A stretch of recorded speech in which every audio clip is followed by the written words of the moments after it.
नमस्कार दोस्तों। लक्की nursing academy में आपका फिर से दिल खोलकर हार्दिक स्वागत है। आज हम आपके लिए क्लास नंबर 10 लेकर आए हैं, जो कि आरआरबी, एसआईसी और एम्स के लिए बहुत ही इंपॉर्टेंट साबित होने वाली है दोस्तों। तो चलिए बगैर देरी किए क्वेश्चन नंबर 1 की शुरुआत करते हैं दोस्तों। क्वेश्चन नंबर 1 आपके सामने। Which of the following life threatening problem should the nurse monitor if a patient has a fractured mandible that is इमोबलाइज्ड।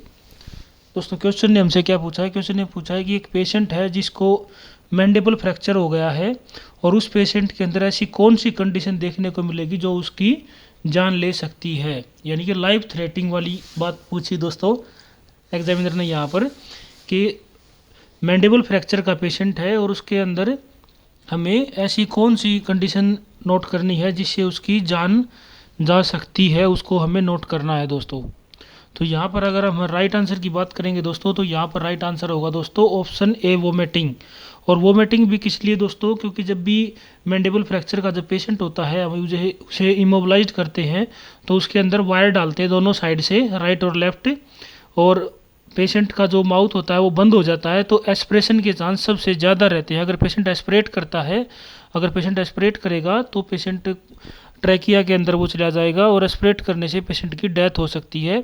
इसलिए कभी भी जब भी ऐसी कंडीशन में पेशेंट होता है तो उस टाइम पर दोस्तों हमें बेड साइड, एग्जामिनर पूछ लेता है कि कभी भी जैसे भी मैंडिबल फ्रैक्चर का जो पेशेंट है उसके बेड साइड क्या अरेंज करके रखना चाहिए, तो बेड साइड के रखना चाहिए दोस्तों आपके सामने। अगर एग्जामिनर पूछ ले तो ये आंसर बनता है दोस्तों आपके सामने वायर कटर। वायर कटर दोस्तों आपके बेड साइड पर होना चाहिए।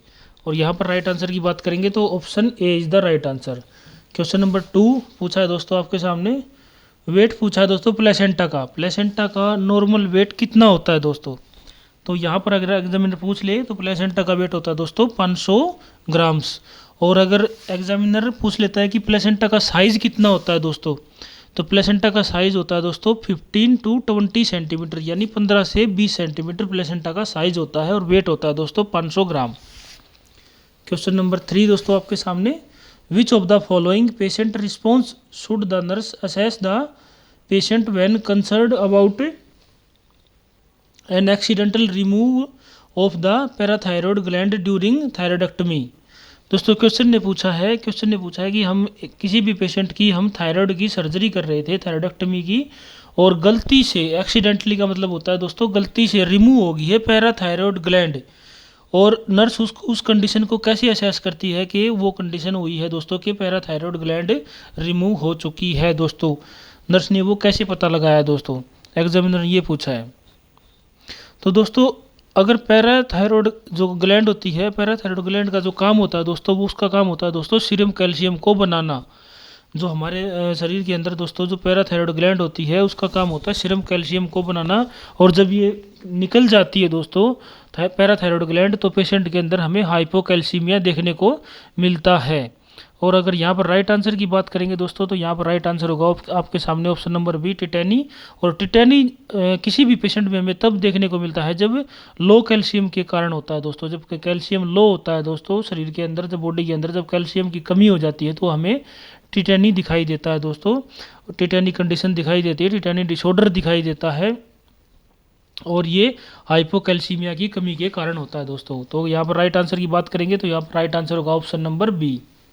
तो चलिए next question, question number 4। Auditory hallucination और डिसऑर्डर ऑफ।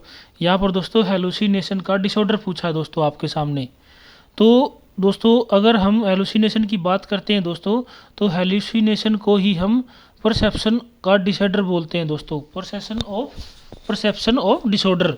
और इसके अंदर हमें 2 डिसऑर्डर देखने को मिलते हैं दोस्तों। एक होता है दोस्तों इल्यूजन, एक होता है हेलुसिनेशन। परसेप्शन के अंदर हमें 2 डिसऑर्डर देखने को मिलते हैं, ये परसेप्शन का ही डिसऑर्डर है दोस्तों। और परसेप्शन के अंदर हमें 2 डिसऑर्डर देखने को मिलते हैं, एक होता है इल्यूजन, एक होता है हेलुसिनेशन। और यहाँ पर दोस्तों हेलुसिनेशन की पूछा है दोस्तों, तो हेलुसिनेशन किसका डिसऑर्डर है दोस्तों? ऑप्शन नंबर बी, मैंने अभी आपको बताया परसेप्शन का। तो यहाँ पर राइट आंसर होगा आपके सामने ऑप्शन नंबर बी। तो चलिए next question, question number 5। Which of the following assessment indicates patient has spinal shock. दोस्तों क्वेश्चन ने क्या पूछा? क्वेश्चन ने पूछा है कि स्पाइनल शॉक की कंडीशन क्या है या इसका इंडिकेट क्या देखने को मिलता है दोस्तों हमें। स्पाइनल को जो शॉक होता है दोस्तों उसका हमें क्या इंडिकेट देखने को मिलता है दोस्तों। यहाँ पर दोस्तों मैं आपके सामने स्पाइनल के बारे में कुछ बता देता हूँ। अगर स्पाइनल कोड एग्जामिनर पूछ ले कि स्पाइनल कोड की हाइट कितनी होती है तो 45 सेंटीमीटर, और इसका डायामीटर कितना होता है दोस्तों, तो इसका डायामीटर होता है दोस्तों 2 सेंटीमीटर। और अगर स्पाइनल का आपसे वेट पूछा जाए तो वो होता है दोस्तों 35 ग्राम। और स्पाइनल कोड से जो नर्व निकलती हैं दोस्तों वो कितनी होती हैं, वो 31 पेयर होती हैं दोस्तों। अगर एग्जामिनर पूछ लेता है कि स्पाइनल कोड से निकलने वाली नर्व कितनी होती हैं तो 31 पेयर होती हैं दोस्तों, जिसमें C8, T12, L5, S5 और CO1। और मोस्ट कॉमन स्पाइनल कोड अगर इंजरी की बात करते हैं दोस्तों तो most common spinal cord injury आपको कहाँ देखने को मिलती है, C5 या C6 के अंदर फर्स्ट पैराइटी में, और सेकंड में दोस्तों T12 और थर्ड में दोस्तों L1 के अंदर हमें देखने को मिलती है। और स्पाइनल कोड की जो इंजरी होती है वो भी दो तरीके की होती है दोस्तों, एक होती है कंप्लीट, एक होती है इनकम्प्लीट। कंप्लीट के अंदर दोस्तों पूरा लोअर फंक्शन डैमेज हो जाता है, यानी हमारे जो लोअर पार्ट होता है उसके अंदर कोई सेंसेशन नहीं होता है।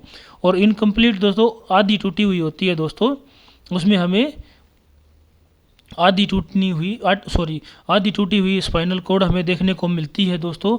उसमें क्या होता है, उसमें दोस्तों पेशेंट में क्या नाम है, लोअर फंक्शन में डैमेज हो जाता है दोस्तों, लेकिन सेंसेशन काम करता है। अगर स्पाइनल कोड कंप्लीट टूट जाती है तो उसमें तो पूरा पार्ट डैमेज हो जाएगा लोअर का और सेंसेशन भी काम नहीं करेगा। और अगर इनकम्प्लीट की बात करते हैं तो उसमें दोस्तों फ्रैक्चर तो होता है लेकिन डैमेज भी होती है, लेकिन दोस्तों वहाँ पर सेंसेशन रहता है बॉडी के अंदर। और अगर हम यहाँ स्पाइनल कोड शॉक की बात करेंगे तो यहाँ पर राइट आंसर बनेगा दोस्तों आपके सामने फ्लैसिड पैरालाइसिस। दोस्तों यहाँ पर राइट आंसर होगा आपके सामने ऑप्शन नंबर ए। चलिए नेक्स्ट क्वेश्चन नंबर 6 आपके सामने, system of storage and treatment of vaccine and low temperature from the manufacture to the vaccine site is called. दोस्तों एग्जामिनर ने क्या पूछा है कि एग्जामिनर ने पूछा है कि वैक्सीन जहाँ से बनती है, जहाँ से मैन्युफैक्चर होती है और जहाँ पहुँचती है वैक्सीन मरीज़ के लगने तक दोस्तों, तो उसे किस टेम्परेचर पर हम स्टोर करके रखते हैं दोस्तों, उसे हम क्या बोलते हैं दोस्तों। तो यहाँ पर राइट आंसर की बात करेंगे तो यहाँ पर राइट आंसर होगा दोस्तों आपके सामने ऑप्शन नंबर ए, उसे हम कोल्ड चेन बोलते हैं दोस्तों। और एक चेन और होती है दोस्तों जिसे हम वार्म चेन बोलते हैं। एग्जामिनर पूछ लेता है कि वार्म चेन, तो वार्म चेन दोस्तों न्यूबॉर्न के अंदर टेम्परेचर को मेंटेन करने के लिए हम यूज़ करते हैं वार्म चेन का नाम। दोस्तों अगर एग्जामिनर पूछ ले कि कोल्ड चेन, तो कोल्ड चेन दोस्तों वैक्सीन को स्टोर के लिए मैन्युफैक्चर होती है जहाँ से लेकर और जहाँ पेशेंट को लगती है वहाँ तक कोल्ड चेन बोलते हैं। और अगर वार्म चेन की बात की जाए तो ये न्यूबॉर्न के अंदर टेम्परेचर को मेंटेन करते हैं दोस्तों। तो यहाँ पर राइट आंसर होगा आपके सामने ऑप्शन नंबर ए। तो चलिए क्वेश्चन नंबर 7 आपके सामने, a patient complains that the angina pain is severe and prolonged induced by exercise and relieved by rest, how would the nurse describe this type of pain. दोस्तों examiner ने यहाँ क्या पूछा है दोस्तों, एग्जामिनर ने पूछा है कि एक पेशेंट है जिसको एंजाइना का पेन है। एंजाइना मतलब दोस्तों चेस्ट पेन, एंजाइना को ही हम चेस्ट पेन बोलते हैं दोस्तों। चेस्ट पेन है दोस्तों पेशेंट के अंदर और वो भी सीवियर, यानी सीवियर मतलब ज़बरदस्त वाला पेन है दोस्तों। और prolonged induce by exercise and relieved, यानी पेशेंट अगर एक्सरसाइज करता है तो दर्द बढ़ता है, और लेकिन एक्सरसाइज के बाद अगर पेशेंट रेस्ट करता है तो पेशेंट को आराम हो जाता है। Prolonged induced by exercise, exercise के बाद अगर पेशेंट रेस्ट करता है तो वो दर्द बिल्कुल शांत हो जाता है दोस्तों। तो उस कंडीशन को हम क्या बोलेंगे दोस्तों। तो यहाँ पर अगर हम राइट आंसर की बात करेंगे दोस्तों तो यहाँ पर राइट आंसर होगा आपके सामने, इस कंडीशन को बोलेंगे दोस्तों हम option number D, stable angina. और एंजाइना पेन को ही बोलते हैं दोस्तों चेस्ट पेन, मैंने भी आपको बताया। और एंजाइना की अगर ड्रग ऑफ चॉइस एग्जामिनर पूछ लेता है तो वो होगी दोस्तों एनटीजी। और एनटीजी को हम देते कैसे हैं दोस्तों, सबलिंगुअल देते हैं दोस्तों। और इसको एग्जामिनर पूछ ले कि एनटीजी ड्रग को रखना कहाँ होता है, तो इसको दोस्तों हम डार्क प्लेस पर रखते हैं दोस्तों। और एनटीजी ड्रग दोस्तों वेजोडाइलेटर ग्रुप से बिलोंग करती है दोस्तों। एनटीजी जो वो ड्रग होती है दोस्तों वो वेजोडाइलेटर ग्रुप से बिलोंग करती है। और अगर यहाँ पर राइट आंसर की बात करेंगे तो option number D is the right answer, stable angina. Question number 8, A type of behaviour in which a person does opposite of what is required. दोस्तों यहाँ पर क्वेश्चन ने क्या पूछा है, क्वेश्चन ने पूछा है कि एक पर्सन है कोई भी जिसका बिहेवियर अपोजिट साइड देखने को मिल रहा है, मतलब हर एक चीज़ का वो पर्सन उल्टा मतलब निकाल रहा है। यानी कि हम किसी भी पेशेंट को अगर बोलते हैं कि भाई तू टीवी देख ले, वो कह रहा है कि मैं टीवी नहीं देखूंगा। और ये मोस्टली दोस्तों बच्चों के अंदर देखने को मिलता है ये डिसऑर्डर। जो 5 साल से कम के उम्र के बच्चे होते हैं, जैसे उनको बोलते हैं हम दोस्तों कि भाई दूध पी ले, वो कहता है कि दूध नहीं पीऊँगा। उसको बोलते हैं सो जा, वो कहता है मैं तो नहीं सोऊंगा।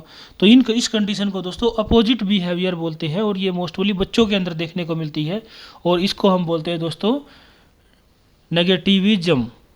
नेगेटिविज्म दोस्तों, option number A is the right answer. तो चलिए नेक्स्ट क्वेश्चन नंबर 9 आपके सामने। Pentavalent vaccine provide protection against. जो पेंटावेलेंट वैक्सीन होती है दोस्तों, वो किसके अगेंस्ट काम करती है दोस्तों, दिए गए ऑप्शन के अनुसार।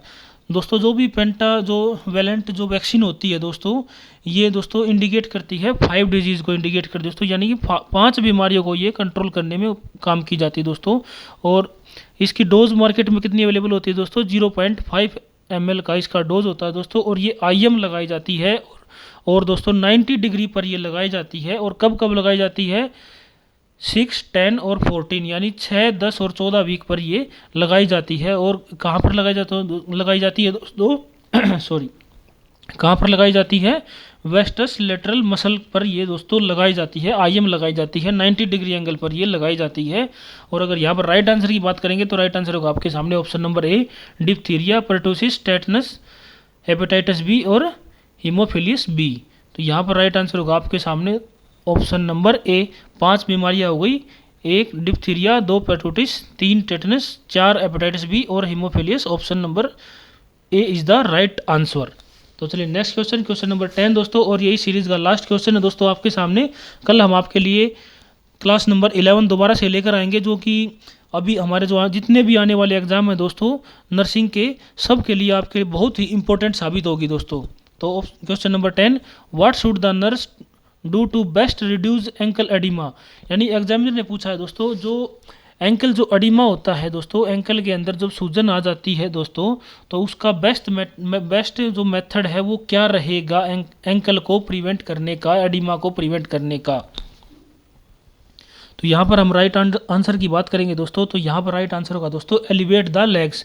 यानी अगर कोई भी पेशेंट है जिसके एंकल के अंदर एडिमा आ गया है, यानी कि एडिमा का मतलब दोस्तों फ्लूइड बाहर आ गया है, और पेशेंट को हमें क्या नाम है फ्लैट पोजीशन पर लेटाना है, और फिर उसके बाद एलिवेट करना, यानी पैर हमें ऊपर करने हैं, और पैर ऊपर करके और एग्जामिनर पूछ ले तो क्या नाम है बैंडेज कैसे करनी होती है दोस्तों। तो इसमें बैंडेज करनी होती है दोस्तों फिंगर की तरफ से, यानी हमें लोअर की तरफ से हमें बैंडेज करके और ऊपर की तरफ लेके आनी होती है एंकल की तरफ, ताकि जितना भी जो वो फ्लूइड है वो वापस से हार्ट की तरफ ट्रांसफ़र हो जाता है दोस्तों, और उस पेशेंट को एंकल में एडिमा में हेल्प मिलती है दोस्तों। तो यहाँ पर राइट आंसर होगा आपके सामने ऑप्शन नंबर बी दोस्तों। चलिए ये थी आपके सामने क्लास नंबर 10। कल हम आपके लिए क्लास नंबर 11 फिर से लेकर आएंगे। थैंक यू दोस्तों, क्लास को ज़्यादा से ज़्यादा शेयर करें।